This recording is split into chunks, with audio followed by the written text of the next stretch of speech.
এদিকে 1 ঘন্টা যাবৎ ফোনে মনোযোগ দিয়ে কি যেন করছে আবির। হঠাৎ আদি দৌড়ে এসে দাঁড়ায় দরজায়।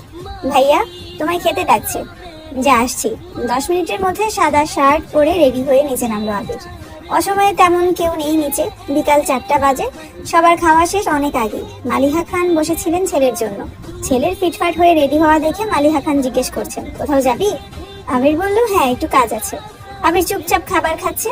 ছোটবেলা যা যা সে পছন্দ করতো সব রান্না হয়েছে আজ। সব খেতে পারিনি, যতটুকু সম্ভব খেয়ে উঠে পড়েছে। এরই মধ্যে তানভীর হাজির হয়েছে। ভাইয়া, রেডি আমি।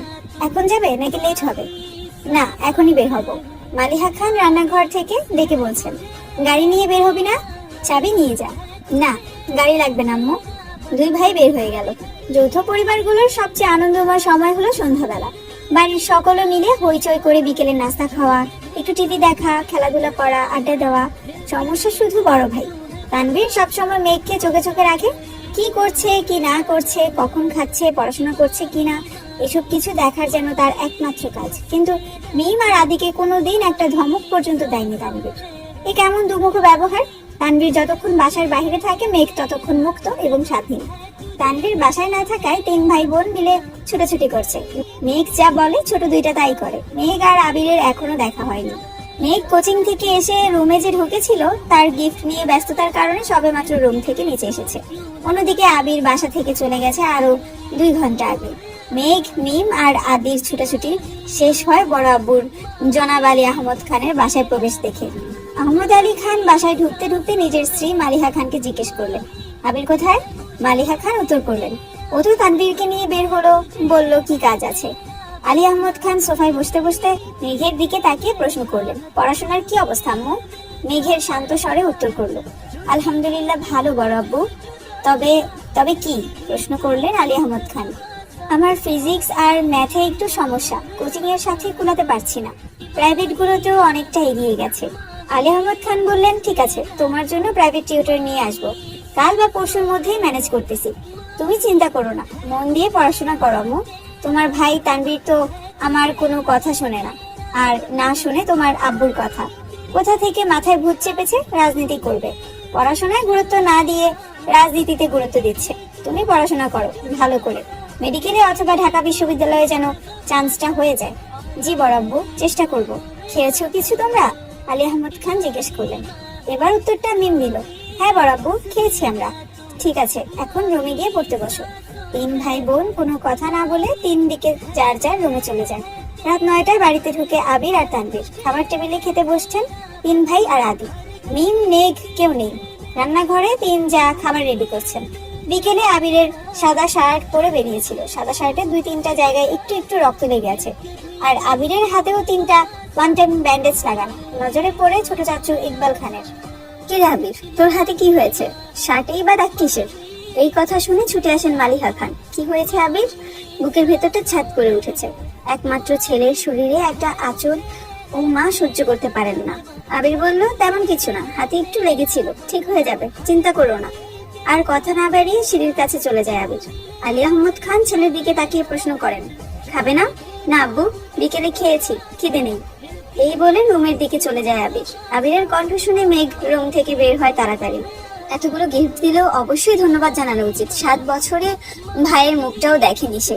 কিন্তু কেয়ার রুম থেকে বের হতে হতে আবির রুমে ঢুকে পড়েছে। মেঘের চোখে মুখে নীরবতা। নিচে গিয়ে সবার সাথে খেতে বসে। তানভীরও খেতে বসেছে হাত মুখ ধুয়ে।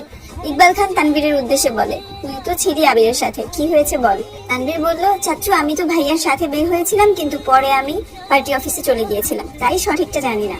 মেঘ যেন কিছুই বুঝতে পারছে না। বাড়িতে এসেছে 7-8 ঘন্টা হয়ে গেছে মানুষটার, অথচ সে এখনো দেখেইনি তাকে তার মধ্যে আবার কি অঘটন ঘটিয়ে ফেলেছে। সে শুধু চাচ্চু আর ভাইয়ের মুখের দিকে তাকিয়ে আছে বারবার। আলী আহমদ খান গম্ভীর স্বরে তানভীরকে বললেন, সে তো তোমার ভাই কম, বন্ধু বেশি, তাকে বলে দিও কোনো প্রকার মারপিট আর রাজনীতিতে যেন না জড়ায়। আর এটাও বলে দিও তাকে, তার বয়সটা কিন্তু আমি পার করে এসেছি। তাকে দেশে এনেছি মারপিট করার জন্য না, আমাদের ব্যবসার হাল ধরার জন্য। তানভীর বলল, আসলে বড় আব্বু সামান্য হাতটা কেটেছে ভাইয়ার। আলী আহমদ খান, থাক, আমায় কিছু বুঝাতে হবে না। কোনটা মারপিটের কাটা আর কোনটা কেটে যাওয়া আমি তা বুঝি। তুমি তো নিজের রাস্তা বেছেই নিয়েছো, অন্তত তাকে বুঝাও এসবে না যেন জড়ায়। তানভীর বলল, জি বড় আব্বু। মেঘ আচমকা প্রশ্ন করে বসে, কি হয়েছে? তানভীর মেঘের দিকে চোখ রাঙিয়ে তাকায়। তুই চুপচাপ খা। ইকবাল খান বড় ভাইয়ের দিকে তাকিয়ে বলে, আবির কেন মারামারি করবে? এত বছর বাহিরে ছিল ছেলেটা, এখানে ওর কে এমন শত্রু আছে? বাড়ির সবার মধ্যে নীরবতা, কেউ কোনো কথা বলছে না। মেঘ মনে মনে ভাবছে আবির ভাইয়া মারপিট করেছে, কিন্তু কেন? এত বছর ভাবতাম আমার ভাই পচা, রাজনীতি করে, আমার শাসন করে, কিন্তু আবির ভাই তো দেখা যাচ্ছে পুরাই হিটলার। কোনো এক আশঙ্কায় আবিরের মাথায় চিনচিন ব্যথা অনুভব হয়, ভীতিতে রুদ্ধ হয় তার শ্বাস। বারান্দায় দাঁড়িয়ে আনমনে কি যেন ভেবে যাচ্ছে আবির। দূরে ওই চাঁদটার দিকে তাকিয়ে আছে, চক্ষু যুগল এক মুহূর্তের জন্য সরছে না, পল্লবও করছে না একটিবার তার দুর্বোধ্য দৃষ্টি। হঠাৎ কারো অস্তিত্ব বুঝতে পেরে সাবলীলার ভঙ্গিতে নড়ে চড়ে দাঁড়ায়, দৃষ্টি সরিয়ে নেয় চাঁদ থেকে, ঘাড় ঘুরিয়ে দেখে নেয় মানুষটাকে, তারপর ধীরে স্থিরে কণ্ঠে জানতে চায়, কিছু হয়েছে? তানভীর সরল মনে বলে, বড় আব্বু বুঝতে পেরে গেছে তুমি মারপিট করেছো, তাই তোমাকে সাবধান করতে বলেছে যেন মারপিট আর রাজনীতিতে না জড়াও। আর কিছু? অবহেলায় প্রশ্নটা করলো আবির। না, তেমন কিছু না, ব্যবসার হাল ধরতে বললো। তানভীর উত্তর দিল। আবির বলল, আচ্ছা ঠিক আছে, আর কিছু বলবি? তানভীর বলল, ভাইয়া মাথা ঠান্ডা করো, বাদ দাও প্লিজ। আমি তোমাকে শুধু জানিয়েছিলাম বিষয়টা, তুমি যে এভাবে দেশে চলে আসবে আর এইভাবে ঝামেলা হবে এটা আমি ভাবতেও পারিনি। বুঝতে পারলে আমি আগেই ব্যাপারটা সলভ করে ফেলতাম। আবির বলল, তুই আমায় বাদ দিতে বলছিস? বাহ, আমি ওইভাবে কিছু বলিনি ভাইয়া, যা হবার তো হয়েছে। তুমি যা করেছো এরপর আশা করি আর কিছু হবে না, তাই বলছিলাম ওইসব চিন্তা বাদ দিয়ে একটু রেস্ট নাও, অনেকটা জার্নি করে এসেছো। আচ্ছা তুই এখন যা, এরপর থেকে আমার ব্যাপারে তোকে যেন কেউ কিছু না বলে এটা সবাইকে বলে দিস। এত বছর বাইরে ছিলাম, এখন তো আমি বাড়িতে আছি, যার যা কথা সব যেন আমায় বলে সরাসরি। আর আগামীকাল 12টার আগে কেউ যেন না ডাকতে আসে আমার। আচ্ছা ভাইয়া, আসছি আমি। এতক্ষণে মেঘে ঢেকে গেছে চাঁদ, অসীম দূরত্বে তাকিয়ে কি যেন ভাবছে ছেলেটা। তারপর রুমে ঢুকে দরজা আটকে ব্যাগ থেকে একটা সিগারেট বের করে বারান্দায় বসে সিগারেট জ্বালিয়ে ঠোঁটে ধরে। দৃষ্টি পড়ে দূরে গাছের পাতার ফাঁকে ল্যাম্পপোস্টের ক্ষুদ্র আলোর দিকে, তার নিচে 2-3টা কুকুর আপন মনে চিল্লাচিল্লি করছে। সিগারেট খাওয়াটা আবিরের নিত্যদিনের অভ্যাস না। যখন সে খুব রাগান্বিত বা চিন্তিত থাকে, যখন নিজেকে কন্ট্রোল করার সব শক্তি হারিয়ে ফেলে, তখন সিগারেটের ধোঁয়ার মধ্যে নিজের কষ্ট, রাগ, চিন্তা আর অভিমানগুলোকে উড়িয়ে দেয়। সিগারেটের কয়েকটা টান দিয়ে সিগারেটটা ফেলে দেয়, তারপর টান টান হয়ে শুলো নিজের বিছানায় মাথার নিচে 2 হাত রেখে চোখ বুঝলো। মেঘ খাবার খেয়ে এসে 2-3 ঘন্টা টানা পড়াশোনা করলো। এইচএসসি পরীক্ষা শেষ হলো 1 মাসও হয়নি, কিন্তু পড়াশোনা যেন 3 গুণ বেড়ে গেছে। অ্যাডমিশন একটা মস্ত বড় যুদ্ধ, যার একমাত্র অস্ত্র হলো পড়াশোনা, তার সাথে অঙ্গাঅঙ্গি ভাবে জড়িয়ে আছে ভাগ্য। এইচএসসির রেজাল্ট কবে দিবি ঠিক নেই, পাশ করবি কিনা তাও জানা নেই, কিন্তু অনিশ্চিত ভবিষ্যতের জন্য প্রস্তুতি আগে ভাগেই নিতে হচ্ছে। বয়সের তুলনায় মেয়েটা পড়াশোনায় একটু বেশি এগিয়ে গেছে। 18 বছর বয়সে পা দিল, সবে মাত্র 2 মাস হয়েছে। তার মধ্যে এইচএসসি পরীক্ষা শেষ, কয়েক মাস পর সে স্নাতক শিক্ষার্থী হতে চলেছে। ভাবতেই কেমন যেন নিজেকে বড় বড় মনে হয় মেঘের। পড়াশোনা শেষ করে নিজের বিছানায় শুয়েছে, হাতে তার নতুন মোবাইল, কিন্তু করবে কি? না আছে ফেসবুক, আর না আছে অন্য কোনো অ্যাকাউন্ট। ইউটিউবে ঢুকে কয়েকটা ভিডিও দেখে মোবাইল রেখে দেয়। শুয়ে ভাবতে লাগে আবির ভাইকে ধন্যবাদ জানানোর দরকার, কিন্তু সে তো ভয়ে দাঁড়াতেই পারবে না আবিরের সামনে। পুরনো স্মৃতিগুলো ভাবতে থাকে। মেঘ সবে মাত্র 5ম শ্রেণীতে উঠেছিল, বয়সের গণ্ডি 9 থেকে 10-এর মাঝামাঝি। তখন মেঘের একটা বন্ধু হয়েছিল, নাম জয়। ছেলেটা স্কুলে নতুন এসে বন্ধুত্ব করেছিল মেঘের সাথে।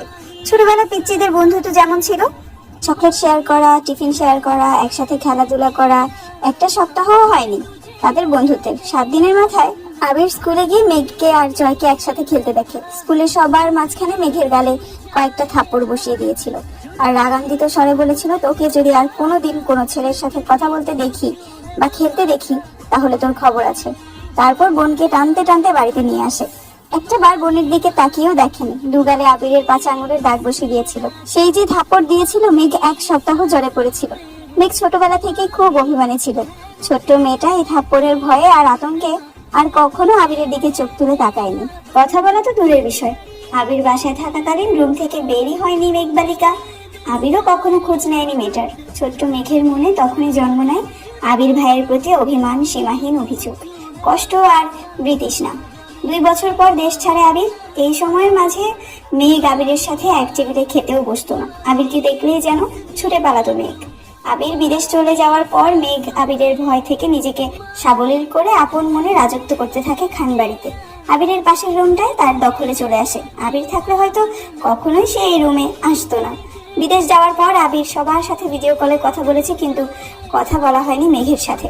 দুই একবার মেঘের কথা জিজ্ঞেস করেছিল ঠিকই, কিন্তু মেঘ আতঙ্কে কথা বলতে চায়নি। এরপর থেকে আবিরও কখনো মেঘের কথা জিজ্ঞেস করেনি।